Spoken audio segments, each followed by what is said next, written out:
Revenge of the Black Cloak Society, a King's Quest-based fic. Interlude 2, Catastrophe. King Alexander of the Green Isles started to relax when Shamir returned them to the castle. After the past two incidents that happened involving his family and the Black Cloak Society, he needed to be back in the Green Isles.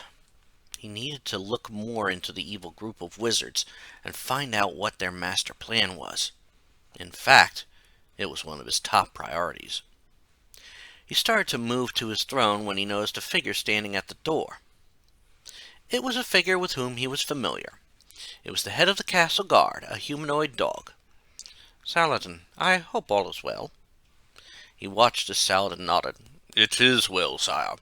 No trouble started in your absence. I hope your family is well."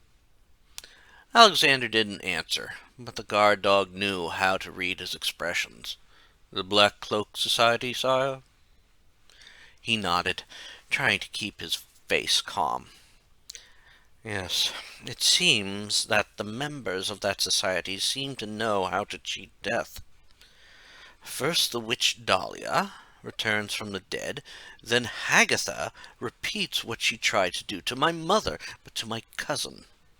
We must figure out what we can about them before they strike again." He took a deep breath after that, realizing that he was starting to get worked up. He had to remain level-headed, since he was also still working on mending the relationships between the Isles. What Saladin said next did not help matters. "There may be some difficulties in that, sire. I don't think the prisoner is speaking any more about the society." Those words worried Alexander. Abdul al-Hazred was the only member of the Black Cloak Society that anyone he knew of had captured alive. If he was dead now, they would be back to square one. What has happened to him? Before Saladin could answer, a page opened the door and announced, "Sire, the representatives of the Isles have arrived." He nodded to the page, knowing that he had Shamir tell all the representatives to be ready when he returned. He just didn't realize they would be waiting at the door. He quickly composed himself as the people entered. He didn't need to hear their names as they came in, since they had all become familiar during the talks. The first were the two queens from the Isle of Wonder, Queen Blanche and Queen Rufina. Following them was Prince Cocteau from the Isle of the Beast. After him, the Archdruid from the Isle of the Mists entered, his normal scowl replaced by a neutral expression. Finally, Lady Ariel followed behind him, looking as regal as ever. Sometimes Alexander wondered if all her kind looked so regal. Before they all reached him, he quietly said to Saladin, "Our discussion will have to wait until later. For now, just inform Cassima that I have returned home." As the guard left, he turned towards the arriving delegates. Before he could say anything, he was stunned to see Lady Ariel approach and bow. As she did so, he heard what she said. "Your Highness, it is good to see you back. Everyone heard about how the Black Cloak Society had attacked your family, and we hope they are fine." He nodded. "I thank you all for the concern. It seems now the danger has passed. Luckily, the two attempts had been thwarted." He noticed a surprised look on all their faces, but continued on. "The second happened while I was in Daventry. However, this attack was launched on the homeland of my mother. In fact, it was my sister who played a key part in defeating the second attack." For a moment there was silence, and then the Archdruid spoke. "Your Highness, since you left, we found out some things about the Black Cloak Society, and it is disturbing. It seems that before that sinister vizier, Abdul, each of our own islands had been plagued by members of that group. Our own tales on the Isle of Mist tells of one named Avis, who tried to summon some dark evils to our land. Luckily, we were able to drive him off, but he had been a member. Those words made Alexander pause. He then looked around the table, and he could see in everyone's faces that they each had a similar story to tell. He then sat down. Then it may be best that we tell what we have learned, even from my own experiences. Maybe we can figure a way to expose this group and bring them down. Soon, everyone started telling their tales. As they talked, Alexander could not help having a feeling of dread, as if something bad was coming.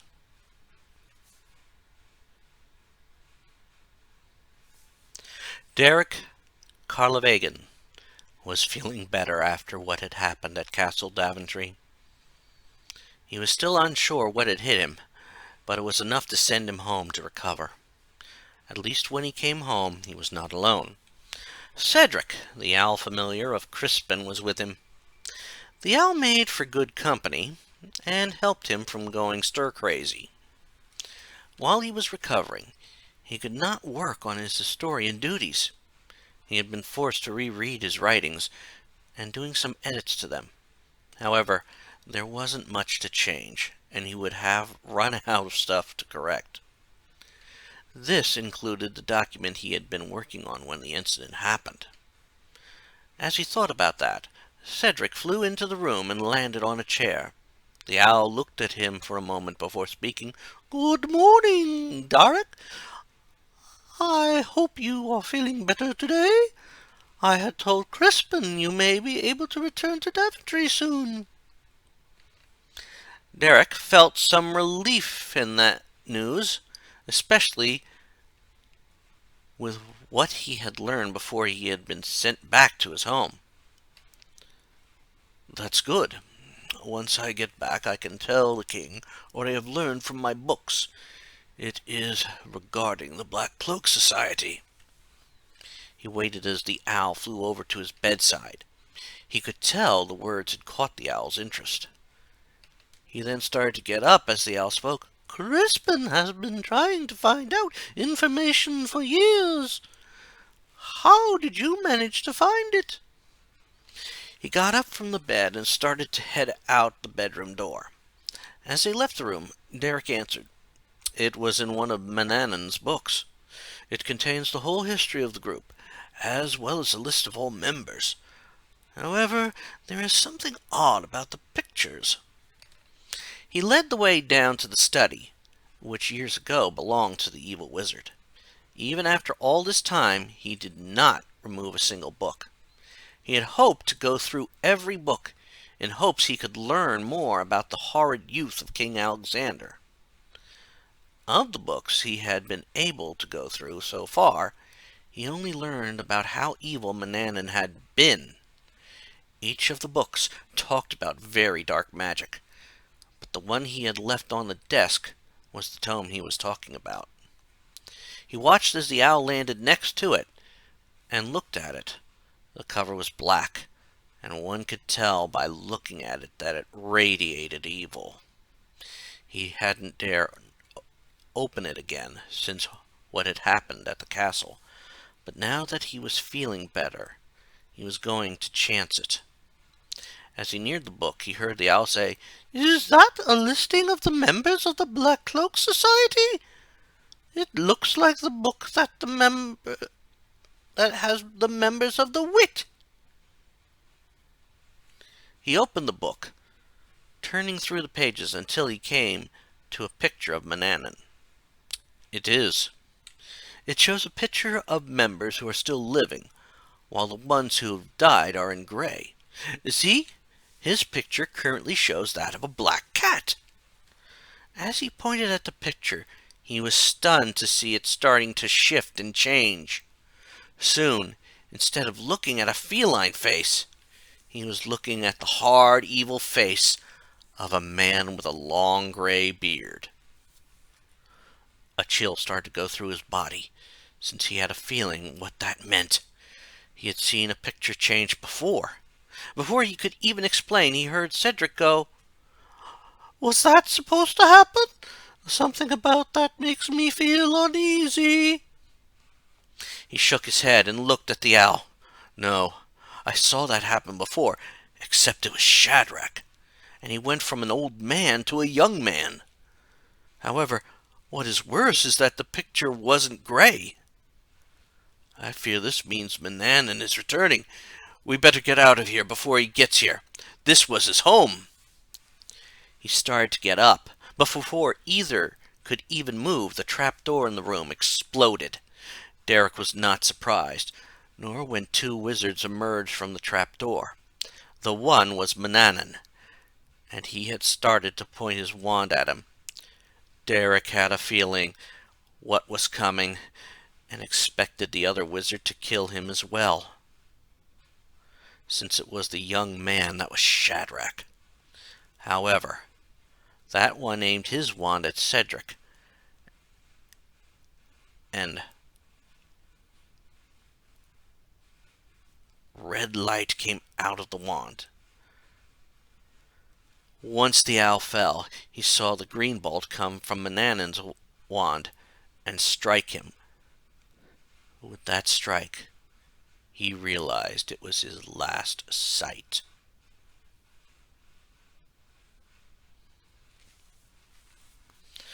Manannan looked over the dead man that was now slumped over his desk.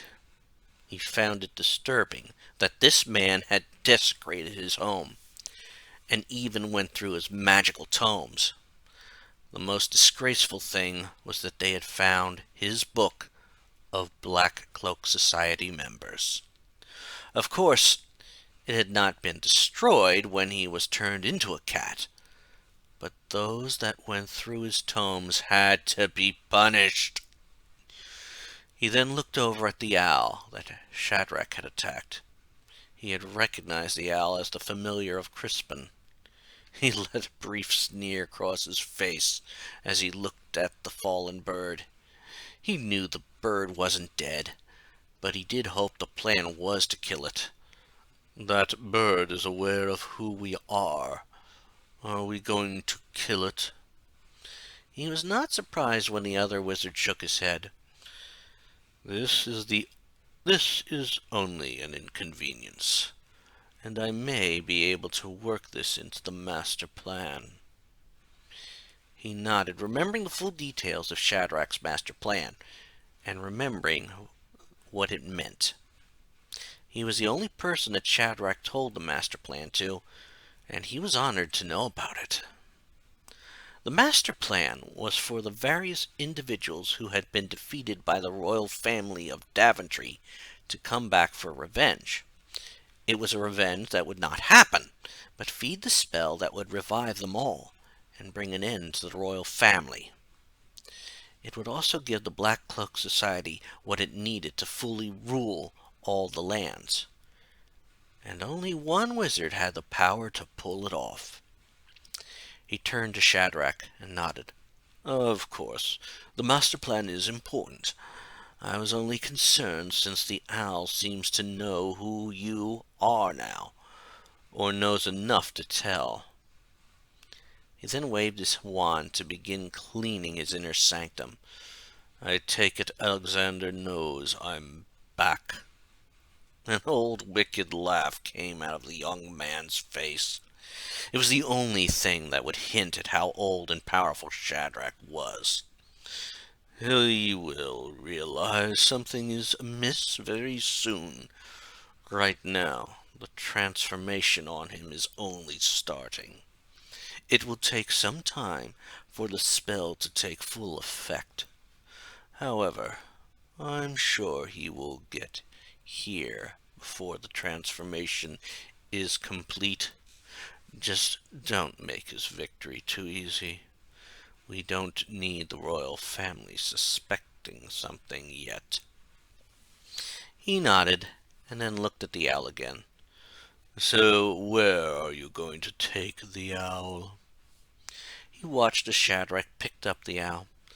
There are some dark places left in Mordavia. I shall take the owl to one of them, one where it will be safe. If this owl dies, due to the rule of familiars, Crispin will die, and I don't want him dead yet. Manana nodded, and then watched as Shadrach disappeared. He then left the study and headed all the way up to the tower. He was glad the telescope was still intact, but had to adjust it so he could survey Ludor. What he saw angered him. The land had forgotten the fear he had instilled in them. They would all need to remember. He was even sure it would be enough to bring Alexander to the land faster than Shadrach may anticipate. However, as he knew his part in the plan, he knew he would have to fail. But he was not limited to what he did. He started down to his inner sanctum, knowing who he had to contact. His first step would be to contact the bandits. They had always thrived and gave him his due. He would get them to start what they did best again. His next call would be to the Gorgons in the desert. Hopefully, they would be able to turn most of the land into a stone garden, or at least half of it.